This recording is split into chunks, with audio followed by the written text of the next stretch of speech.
ఆరోపణ చేస్తా ఉన్నా, యాజ్ ఎక్స్ ఫైనాన్స్ మినిస్టర్ ఆరోపణ చేస్తా ఉన్నా. కేసీఆర్ గారు ఒక గొప్ప పాలసీ తెచ్చారు. ఎస్సీ ఎస్డిఎఫ్, ఎస్టీ ఎస్డిఎఫ్ ఈ దేశానికే ఆదర్శం, ఇండియాలో ఎవరు తేలేదు. క్యారీ ఫార్వర్డ్ విధానం ఏంటంటే ఎస్సీ ఎస్టీ ఎస్డిఎఫ్ ఆ సంవత్సరం జనాభా ప్రాతిపదికన ఎస్సీ ఎస్టీలకు కేటాయించిన నిధులు ఆ సంవత్సరమే ఖర్చు పెట్టాలి. బై ఛాన్స్ ఖర్చు పెట్టకపోతే నెక్స్ట్ ఇయర్కు క్యారీ ఫార్వర్డ్ అయి వచ్చే సంవత్సరం ఇది అది కలిపి ఖర్చు పెట్టాలనేది కేసీఆర్ గారు తెచ్చారు. మనం చూసి దేశంలో కేరళ, తమిళనాడు దాదాపు 7-8 రాష్ట్రాలు యాజ్ ఇట్ ఈస్ మన బిల్లు అసెంబ్లీ బిల్ తీసుకుపోయి వాళ్ళు దేశంలో 6-7 రాష్ట్రాలు అమలు చేసిండ్రు. ఇండియాకు వీఆర్ మోడల్, వీఆర్ ఛాంపియన్. నేను బాధతో చెప్తా ఉన్నాను, మరి భట్టి గారు ఒక దళిత బిడ్డ, ఆయన కొంత సోషల్గా ఉందని నేను భావించిన, కానీ ఇప్పుడు ఆచరణ చూసిన తర్వాత ఆయన క్యాపిటలిస్ట్ అనేది నాకు అనిపిస్తూ ఉంది. ఎందుకంటే అత్యధికంగా ఎస్సీ ఎస్డిఎఫ్, ఎస్టీ ఎస్డిఎఫ్ నిధులు అతి ఎక్కువ దారి మళ్ళింది రేవంత్ 2 ఏళ్ల పాలనలో. 20,000 కోట్ల రూపాయల ఎస్సీ ఎస్టీ ఎస్డిఎఫ్ నిధులు ఈ 2 ఏళ్లలో దారి మళ్ళినాయి. భట్టి గారు, మీరు ఆ కుర్చీలో కూర్చోవడం అర్హత ఉందా మీకు? 20,000 కోట్లు ఎస్సీ ఎస్టీ ఎస్డిఎఫ్ నిధులు దారి మళ్ళీ ఎస్సీల ఎస్టీల నోరు కొట్టిన తర్వాత మీకు ఎట్లా కూర్చోబుద్ధి అవుతుంది? మీరు కనీసం ఎస్సీ ఎస్టీలకు కూడా న్యాయం చేయలేరా? సరే, కమిషన్లు ఆ గోలు వదిలిపెట్టు, అట్లీస్ట్ ఎస్సీ ఎస్టీలకు కూడా న్యాయం చేయలేకపోతే ఎట్లా? మీరు మీ హయాంలో నిధులు మళ్ళీ దళిత బంధు నీ ఒక్క నియోజకవర్గంలో ఇచ్చుకున్నావు మదిరేలా, మరి రాష్ట్రం మొత్తం దళిత బంధు వద్దా? దళిత బంధు పథకం ఉన్నదా, రద్దయిందా? ఎస్సీ కార్పొరేషన్ ద్వారా 2 ఏళ్లలో ₹1 ఎవరికైనా ఇచ్చారా మీరు? కేసీఆర్ గారు అయితే సబ్సిడీని పెంచి 90% ఇచ్చాడు. 90% సబ్సిడీ, 80% సబ్సిడీతో ఇచ్చినాం మేము.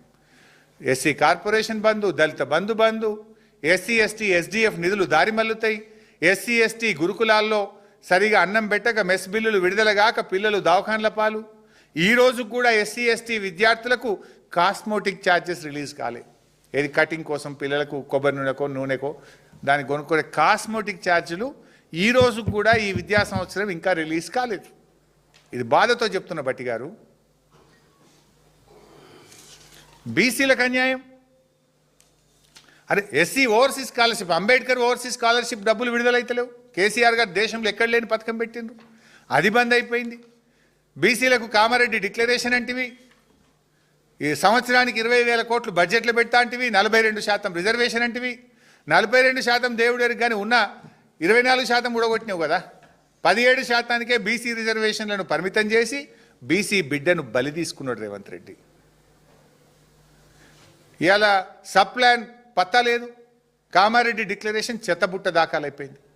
माइनॉरिटी भाइयों को 5,000 करोड़ बजट देते बोले, 5,000 नहीं 1,000 भी नहीं दे रहा. युवा जवान लोगों को रोजगारी के लिए 1,000 करोड़ देते बोला, वो भी ₹1 नहीं दिया.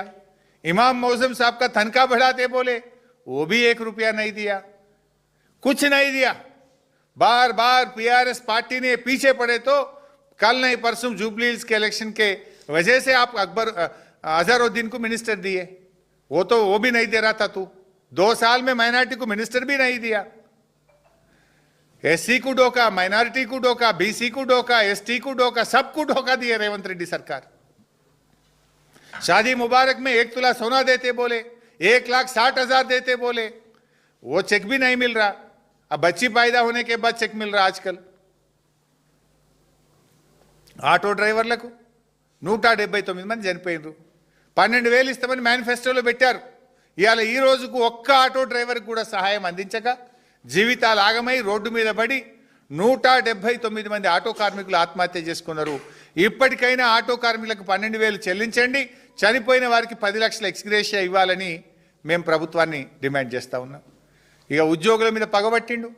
మాట్లాడితే మీరు బీఆర్ఎస్ వాళ్ళు అంటారట ఉద్యోగులను. ఉద్యోగులకు పార్టీ ఉండదు, ఏ ప్రభుత్వం ఉంటే ఆ ప్రభుత్వంతో పనిచేస్తారు. ఉపాధ్యాయ ఉద్యోగులను ఇవాళ దేశంలో 5 డిఏలు పెండింగ్ ఉన్న ఒకే రాష్ట్రం తెలంగాణ రాష్ట్రం. పీఆర్సీ ఊసే లేదు. మేనిఫెస్టోలోనేమో బీఆర్ఎస్ కంటే బాగిస్తామన్నారు. 73% ఇచ్చింది బీఆర్ఎస్. నువ్వు ఒక్కటి కూడా ఇవ్వలే కదా.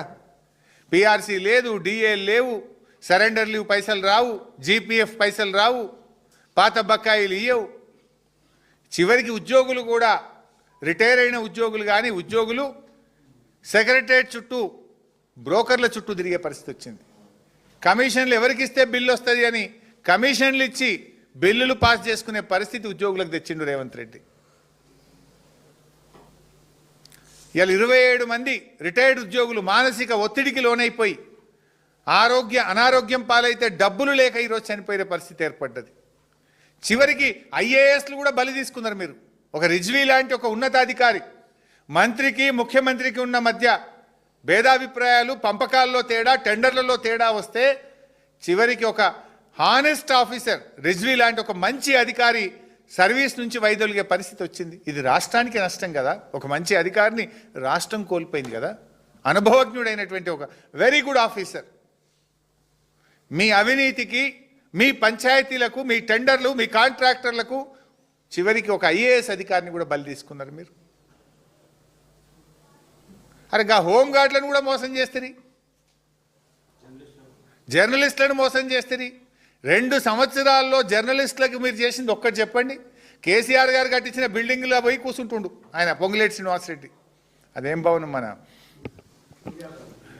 మీడియా అకాడమీ అద్భుతమైన భవన్ కేసీఆర్ గారు కట్టిస్తే అలా పోయి కూర్చున్నాడు. అబ్బాయి ఎంత మంచి కట్టిండు అన్నాడట ఆఫ్ ద రికార్డులో. కేసీఆర్ గారు ఇచ్చిన ఆ 100 కోట్లు ఏదైతే జర్నలిస్ట్ ఫండ్ ఉందో గా పైసల నుంచే ఇప్పుడు ఏదైనా జర్నలిస్టులకు జరుగుతుంది తప్ప రేవంత్ రెడ్డి గారు వచ్చినాక కనీసం అక్రిడేషన్ కార్డు ఇవ్వలే 2 నెలల. సిగ్గులేదు, బాధపడాలి. ఒక్క అక్రిడేషన్ కార్డు ఇచ్చినావా 2 నెలల నీ గవర్నమెంట్లో? ₹1 జర్నలిస్టులకు ఇచ్చినావా? ఒక్క ప్లాట్ ఇచ్చినావా జర్నలిస్టులకు? జర్నలిస్టుల సంక్షేమం ఉల్టా ఇంకా యూట్యూబ్ వాళ్ళ మీద కేసులు, వాళ్ళ మీద కేసులు, జర్నలిస్టుల మీద అరెస్టులు. ఇది కదా నువ్వు చేసింది. సాగునీటి రంగం సున్నా, గుండు సున్నా. మాట్లాడితే కేసీఆర్ గారినో నన్ను మా పార్టీ నాయకులను తిడతాడు. నువ్వు చేసింది ఏందా సాగునీటి రంగంలో? ఒక్కటి చెప్పు నాకు. అసెంబ్లీలో ఉత్తమ్ కుమార్ రెడ్డి గారు లేచి ఏడాదికి 6.5 లక్షల ఎకరాలకు నీళ్ళు ఇస్తా అన్నాడు. 2 ఏళ్ళు అయింది. మరి 13 లక్షల ఎకరాలకు నీళ్ళు ఇవ్వాలి. ఎక్కడిచ్చిందో చెప్తారా?